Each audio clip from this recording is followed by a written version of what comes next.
નમસ્કાર વિદ્યાર્થી મિત્રો, એસએન વિદ્યાલય દ્વારા શરૂ કરેલા ઈ લર્નિંગ પ્રોગ્રામમાં આપનું હાર્દિક સ્વાગત છે.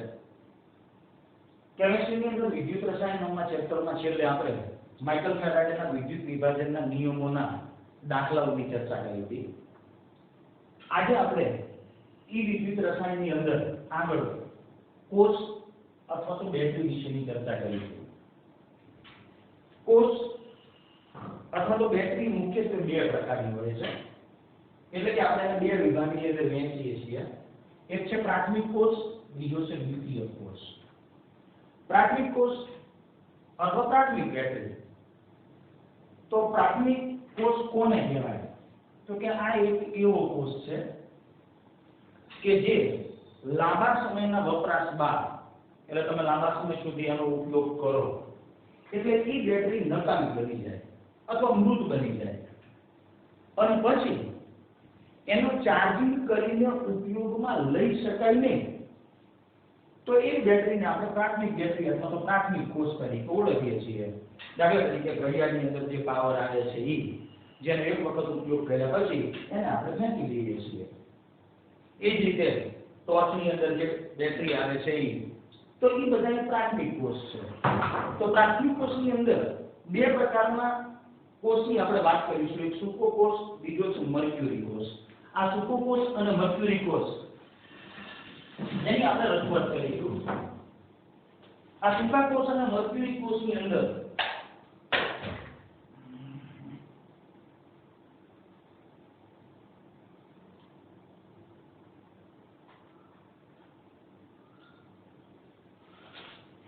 સૂકો કોષ અને મર્ક્યુરી કોષ. સૂકો કોષ જેનું બીજું નામ છે લેક્લાન્સ કોષ. દ્વિતીયક કોષ એટલે એવો કોષ છે કે જેનો એક વખત ઉપયોગ કર્યા પછી એને વિદ્યુત પ્રવાહ જે કોષ ઉત્પન્ન કરતો હોય એનાથી વિરુદ્ધ દિશાની અંદર આપણે વિદ્યુત પ્રવાહ દાખલ કરીએ એટલે એ કોષને પાછો પુનર્જીવિત કરી શકાય, એટલે ફરીથી એને ચાર્જિંગ કરી અને ઉપયોગમાં લઈ શકાય. તો એની અંદર આપણે આવા લેડ સંગ્રાહક કોષ ની આપણે ચર્ચા કરીશું. આની અંદર ટેક્સ્ટબુક ની અંદર જે તમને આકૃતિઓ આપેલી છે એના અનુસંધાને અહીંયા મેં આકૃતિઓ તમને દોરીને આપેલી છે. સૂકો કોષ જેનું બીજું નામ છે લેક્લાન્સ કોષ. તો કે સૂકા કોષની રચનામાં શું હોય? તો કે ઝિંક ધાતુનું એક બંધ તળિયાવાળું પાત્ર હોય છે જેને આપણે એનોડ તરીકે ઓળખીએ છીએ. આ ઝિંકના પાત્રની અંદરની બાજુ એક પાતળું અવાહકનું આવરણ લગાવેલું હોય છે. એની અંદર બરાબર મધ્યમાં ગ્રેફાઇટ અથવા કાર્બનનો એક સળિયો કે જે પાત્રના તળિયાને સ્પર્શે નહીં એ રીતે લગાડવામાં આવે છે, અને એનો થોડો ભાગ એ પાત્રની બહાર જાય એ રીતે એને ગોઠવેલો હોય છે. આ ગ્રેફાઇટના સળિયાની આજુબાજુ મેંગેનીઝ ડાયોક્સાઇડ અને કાર્બનનું મિશ્રણ કરવામાં આવે છે. જ્યારે એ સિવાયનો આ કોષના પાત્રના ભાગની અંદર એમોનિયમ ક્લોરાઇડ અને ઝિંક ક્લોરાઇડની લુગડી ભરવામાં આવે છે. અહીં ઝિંકનું બંધ તળિયાવાળું આ પાત્ર એ એનોડ તરીકે વર્તે છે, જ્યારે ગ્રેફાઇટ અથવા કાર્બનનો સળિયો એ કેથોડ તરીકે વર્તે છે, જેને પાત્રની બહાર રાખી એના ઉપર એક ધાતુની કેપ લગાવી દેવામાં આવે છે. તો જ્યારે આ કોષ કાર્ય કરે છે ત્યારે એની અંદર રાસાયણિક પ્રક્રિયાઓ થઈ એમાં રહેલી રાસાયણિક ઉર્જાનું વિદ્યુત ઉર્જામાં રૂપાંતરણ થાય છે. અહીં ઝિંકનું પાત્ર એનોડ તરીકે વર્તે છે, એટલે ત્યાં ઓક્સિડેશનની પ્રક્રિયા થાય છે. તો કે ઝિંક એનું Zn+2 માં રૂપાંતરણ થાય છે. જ્યારે આ પાત્રની અંદર ભરેલ મેંગેનીઝ ડાયોક્સાઇડ, એમોનિયમ ક્લોરાઇડ, નવસાર ઝિંક ક્લોરાઇડની લુગડી કેથોડ ઉપર આવી રિડક્શન પ્રક્રિયા થાય છે, જેમાં MnO2 નું Mn2O3 ની અંદર રિડક્શન થાય છે. એનોડ ઉપરની ઓક્સિડેશન પ્રક્રિયા જ્યારે કેથોડ ઉપર રિડક્શન પ્રક્રિયા થાય છે, અને બેનો સરવાળો કરીએ એટલે કોષની કુલ પ્રક્રિયા આપણને મળે છે. જે કોષની કુલ પ્રક્રિયા અહીંયા લખેલી છે Zn+2 MnO2 2NH4 એમાંથી Zn+2 plus Mn2O3 plus 2NH3 plus H2O. આ કોષની અંદર જે મિશ્રણ ભરેલા છે એના અનુસંધાનમાં ઝીંકનું Zn+2 માં ઓક્સિડેશન થાય છે, જ્યારે MnO2 એનું Mn2O3 ની અંદર રિડક્શન થાય છે. અહીંયા આપણે MnO2 નું Mn2O3 ની અંદર રિડક્શન થાય છે, પણ Mn2O3 નું MnO2 ની અંદર રૂપાંતરણ કરી શકાતું નથી. એટલે એક વખત કોષને ઉપયોગમાં લીધા પછી ઈ કોષ ને ફરીથી પાછો ચાર્જિંગ કરી શકાતો નથી. આવા કોષનો વોલ્ટેજ 1.5 વોલ્ટ હોય છે. તો આ છે વાત લેકલાન્સ અથવા સૂકા કોષની, જે તમે બુકની અંદરથી વાંચો તો પણ તમે સરળતાથી યાદ રાખી શકો. આમાં વિગતે વિશેષ કંઈ સમજાવવાનું આવતું નથી. ત્યારબાદ આવશે મર્ક્યુરી કોષ. તો કે ઘડિયાળની અંદર અથવા જે ઓછો વિદ્યુત પ્રવાહ ઉત્પન્ન કરતા ઉપકરણો હોય, દાખલા તરીકે સાંભળવાના મશીનો જે છે, ઘડિયાળ છે, એ ઘડિયાળની અંદર જે સેલ આવે છે એને આપણે મર્ક્યુરી સેલ અથવા મર્ક્યુરી કોષ તરીકે ઓળખીએ છીએ. આ મર્ક્યુરી જે કોષ છે એની રચના અહીંયા આકૃતિની અંદર આપેલી છે. એમાં ઝિંક સંરસનો એનોડ હોય છે. ઝિંક સંરસ જે એનોડ તરીકે વર્તે છે, જ્યારે કેથોડ તરીકે મર્ક્યુરી ઓક્સાઇડ અને કાર્બનનું મિશ્રણ હોય છે. આ કોષની અંદર વિદ્યુત વિભાજ્ય તરીકે KOH અને ZnO ની લુગડી ભરેલી હોય છે. ઝિંક સંરસ જે એનોડ તરીકે વર્તે છે એટલે અહીંયા ઓક્સિડેશનની પ્રક્રિયા થાય છે, એટલે ઝિંક સંરસનું ZnO માં ઓક્સિડેશન થાય છે. એનોડ ઉપર થતી ઓક્સિડેશનની પ્રક્રિયા અહીંયા લખેલી છે. એ જ રીતે મર્ક્યુરિક ઓક્સાઇડ એનું રિડક્શન થાય છે અને HgO નું Hg ની અંદર રિડક્શન થાય છે. તો એ કેથોડ ઉપર થતી રિડક્શનની પ્રક્રિયા પણ અહીંયા લખેલી છે. કોષની કુલ પ્રક્રિયા ઝિંક સંરસ પ્લસ HgO એનું ZnO પ્લસ Hg ની અંદર રૂપાંતરણ થાય છે. તો આ મર્ક્યુરી કોષ ક્યાં વપરાય છે? તો કે જ્યાં ઓછા વિદ્યુત પ્રવાહની જરૂર હોય એવા સાધનો, એટલે કે સાંભળવાના જે મશીનો આવે છે, ઘડિયાળ જે આવે છે, એની અંદર જે સેલ વાપરીએ છીએ એ મર્ક્યુરી સેલ છે અને એમાં વોલ્ટેજ 1.37 અથવા 1.35 વોલ્ટની આજુબાજુ હોય છે. તો આ જે બે કોષ છે જેને આપણે પ્રાથમિક કોષ તરીકે ઓળખીએ છીએ, સૂકો કોષ અને મર્ક્યુરી કોષ. ત્યાર પછી આવશે દ્વિતીયક કોષ. તો દ્વિતીયક કોષ કોને કહેવાય? તો આ એક એવો કોષ છે કે જેને ઉપયોગમાં લીધા પછી ડિસ્ચાર્જ થઈ જાય, એટલે વિદ્યુત પ્રવાહ જે ઉત્પન્ન કરતો હોય કોષ એનાથી વિરુદ્ધ દિશામાં આપણે પ્રવાહ લાગુ પાડીએ, વોલ્ટેજ લગાડીએ, એટલે ઈ કોષ ફરી પાછો ચાર્જિંગ થાય છે અને એને ફરી પાછો આપણે ઉપયોગની અંદર લઈ શકીએ છીએ. તો આવો જે કોષ છે એ છે લેડ સંગ્રાહક કોષ. તો લેડ સંગ્રાહક કોષની અંદર એક પાત્રની અંદર 38% W/W સાંદ્રતા ધરાવતું સલ્ફ્યુરિક એસિડનું દ્રાવણ ભરવામાં આવે છે. આ સલ્ફ્યુરિક એસિડના દ્રાવણની ઘનતા 1.25 થી 1.30 ગ્રામ પ્રતિ મિલીલીટર જેટલી હોય છે અને એની અંદર લેડ ધાતુની પટ્ટી જે એનોડ તરીકે વર્તે છે, લેડ ધાતુની પટ્ટી જે એનોડ તરીકે વર્તે છે, જ્યારે લેડ ઓક્સાઇડનું અસ્તર ખેડાવેલી લેડ ધાતુની પટ્ટી એ કેથોડ તરીકે વર્તે છે અને આની એકાંતરે લેડ ઓક્સાઇડનું અસ્તર ખેડાવેલી લેડની પટ્ટી એને આ H2SO4 ના દ્રાવણની અંદર ડુબાડવામાં આવે છે. અહીં લેડ ધાતુની પટ્ટી જે એનોડ તરીકે વર્તે છે એટલે એનોડ ઉપર ઓક્સિડેશનની પ્રક્રિયા થાય છે. Pb plus SO4 minus 2 એનું PbSO4 માં રૂપાંતરણ થાય છે. કેથોડ તો કે લેડ ઓક્સાઇડનું અસ્તર ધરાવતી લેડની પટ્ટી ત્યાં રિડક્શનની પ્રક્રિયા થાય છે. તો કે PbO2 એનું રિડક્શન થઈ અને PbSO4 બને છે. કોષની કુલ પ્રક્રિયા તો એનોડ અને કેથોડ ઉપર થતી પ્રક્રિયાનો સરવાળો PbPbO2 plus 4H plus અથવા 2H2SO4 gives 2PbSO4 plus 2H2O. Lead સંગ્રાહક કોષ એની અંદર આવા જુદા જુદા એનોડ અને કેથોડ ડુબાડવામાં આવે.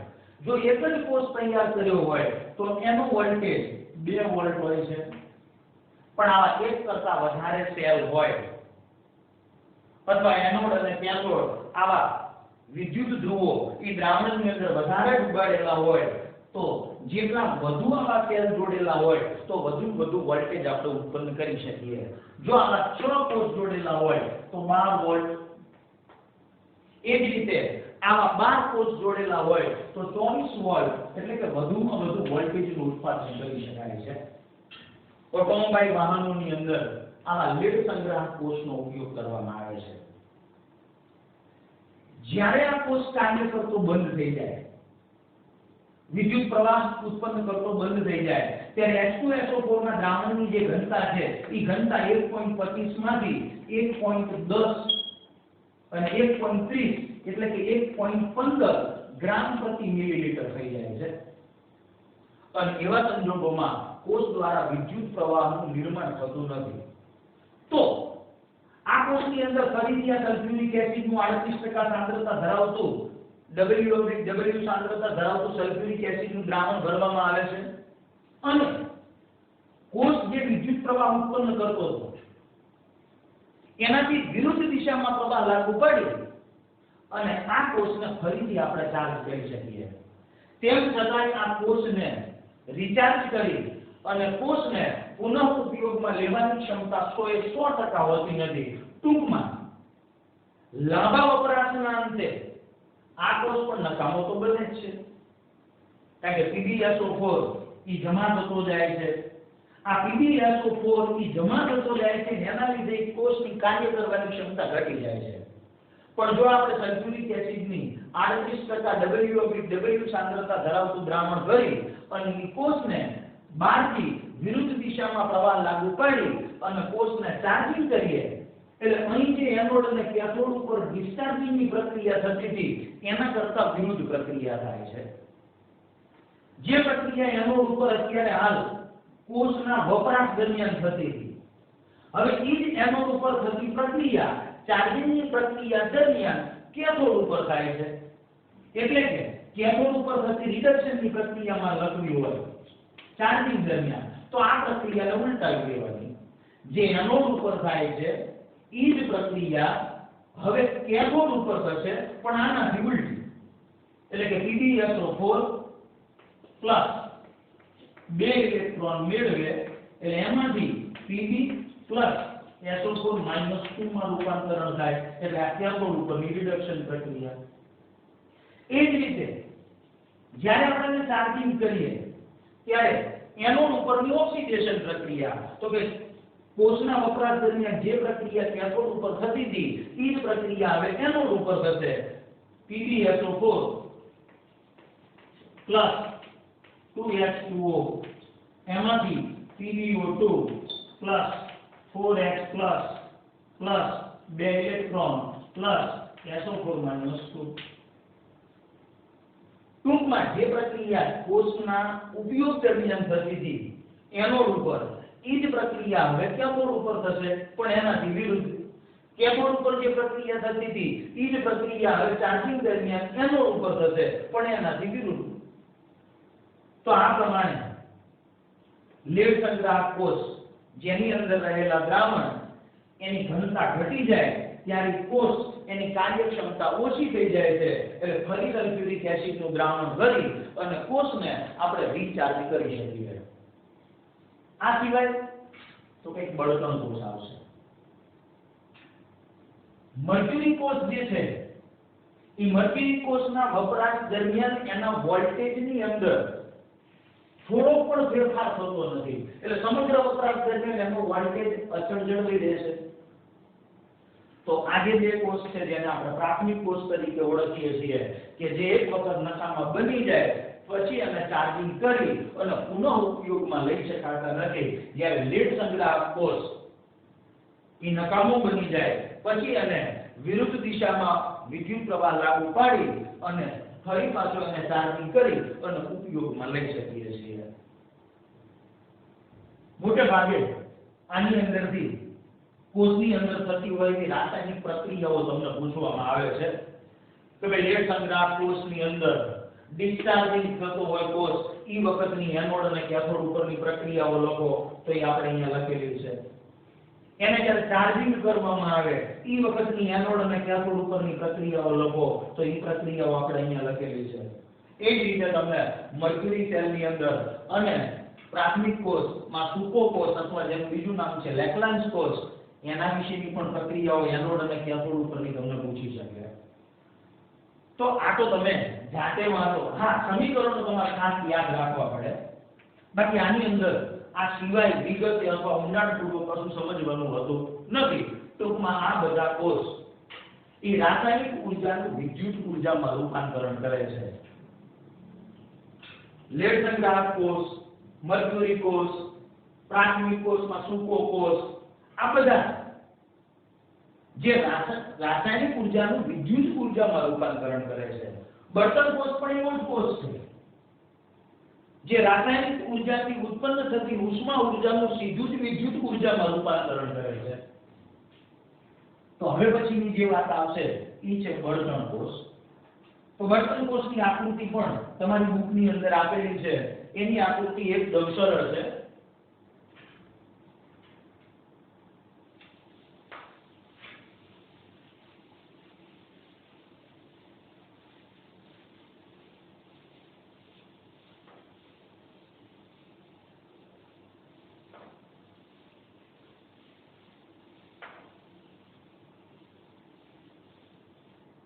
દરેક કોષની અંદર યાદ રાખવાનું જે એનોડ હોય એનું ઓક્સિડેશન થાય, કેથોડ હોય ત્યાં રિડક્શનની પ્રક્રિયા થાય. હવે આવશે બળતણ કોષની વાત.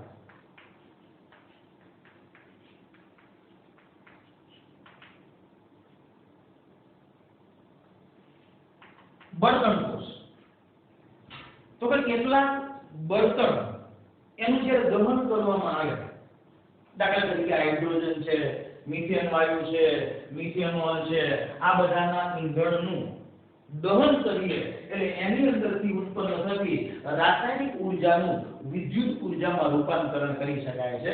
અને આવો એક બળતણ કોષ હાઇડ્રોજન બળતણ કોષની આપણે વાત કરીશું.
હાઇડ્રોજન બળતણ કોષ.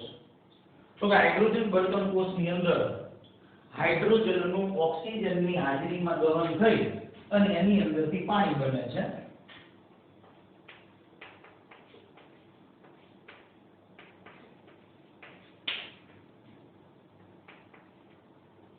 અને એ પ્રક્રિયા દરમિયાન ઉષ્મા છૂટી પડે છે। આ ઉષ્મા ઊર્જાનું સીધું જ વિદ્યુત ઊર્જામાં રૂપાંતરણ કરતો કોષ જેને આપણે બળતણ કોષ તરીકે ઓળખીએ છીએ। તો હાઇડ્રોજન બળતણ કોષની રચનાની અંદર પાત્રની અંદર એનોડ અને કેથોડ તરીકે છિદ્રાળુ કાર્બનના ધ્રુવો લગાડેલા હોય છે, જેની ઉપર ખૂબ જ ઝીણા પ્લેટિનમ જેવા ઉદ્દીપકોનો આપણે ઉપયોગ કર્યો હોય છે, જેથી રાસાયણિક પ્રક્રિયાના વેગમાં વધારો થાય। કાર્બનનો કેથોડ, કાર્બનનો એનોડ, કેથોડ ઉપરથી ઓક્સિજન વાયુને દાખલ કરવામાં આવે છે, જ્યારે એનોડ ઉપરથી હાઇડ્રોજન વાયુને દાખલ કરવામાં આવે છે। આ ઓક્સિજન વાયુ છિદ્રાળુ કાર્બનના પડદા મારફતે પ્રવેશે છે, એ જ રીતે હાઇડ્રોજન વાયુ પણ પ્રવેશે છે। અહીંયા વિદ્યુત વિભાજ્ય દ્રાવણ તરીકે સોડિયમ હાઇડ્રોક્સાઇડ અથવા પોટેશિયમ હાઇડ્રોક્સાઇડનું દ્રાવણ ભરવામાં આવે છે। તો અહીંયા કેથોડ ઉપર રિડક્શનની પ્રક્રિયા થાય છે, એનોડ ઉપર ઓક્સિડેશનની પ્રક્રિયા થાય છે। તો એનોડ અને કેથોડ ઉપર થતી ઓક્સિડેશનની પ્રક્રિયા, એનોડ ઉપર ઓક્સિડેશન, જ્યારે કેથોડ ઉપર રિડક્શનની પ્રક્રિયા થાય છે। હવે કેથોડ ઉપર આપણે ઓક્સિજન વાયુ પસાર કર્યો છે, એટલે ઓક્સિજન વાયુનું રિડક્શન થશે। ઓક્સિજન વાયુનું શું થશે? રિડક્શન થશે, અને ઓક્સિજન વાયુના રિડક્શનની જે પ્રક્રિયા છે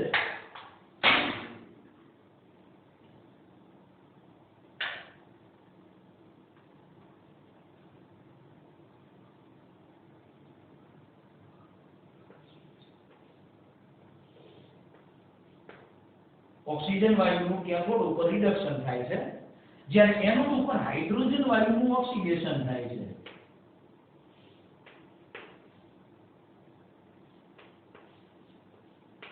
હવે એ પ્રક્રિયા દરમિયાન ઓક્સિજન વાયુનું જ્યારે રિડક્શન થાય એ પ્રક્રિયાની અંદર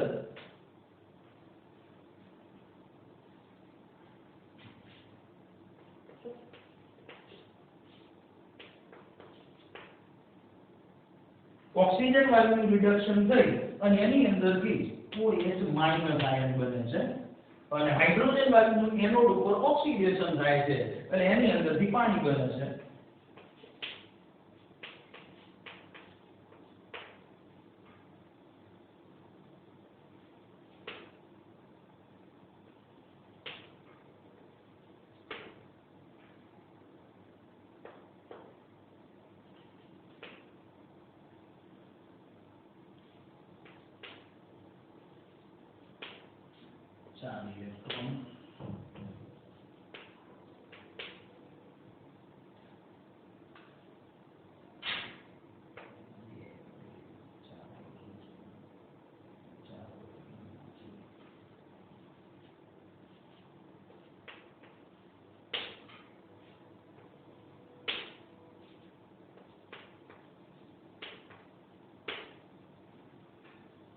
તો આ પ્રમાણે એનોડ ઉપર હાઇડ્રોજન વાયુનું ઓક્સિડેશન થાય છે, જ્યારે કેથોડ ઉપર ઓક્સિજન વાયુનું રિડક્શન થાય છે। એટલે કોષની કુલ પ્રક્રિયા લખીએ તો એકંદરે એ પ્રક્રિયા આ છે।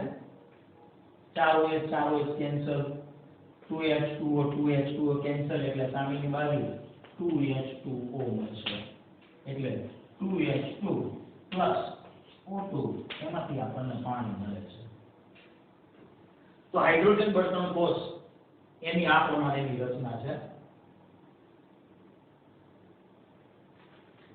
થર્મલ પાવર સ્ટેશનની અંદર જે વીજળી ઉત્પન્ન કરવામાં આવે છે એમાંની કોષની ક્ષમતા 40% હોય છે, જ્યારે હાઇડ્રોજન બળતણ કોષની ક્ષમતા 70% જેટલી હોય છે।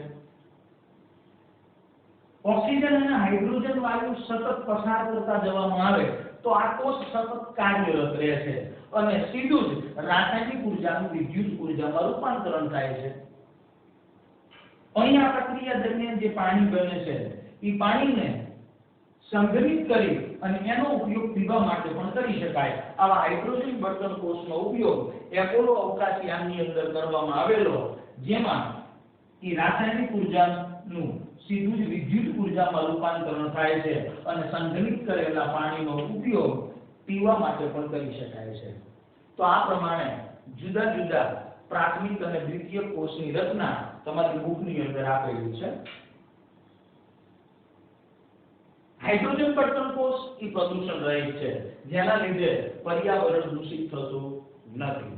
એટલે જ્યાં સુધી હાઇડ્રોજન અને ઓક્સિજન સતત પસાર કરતા રહીશું ત્યાં સુધી આ કોષ વિદ્યુત ઉર્જા ઉત્પન્ન કરે છે।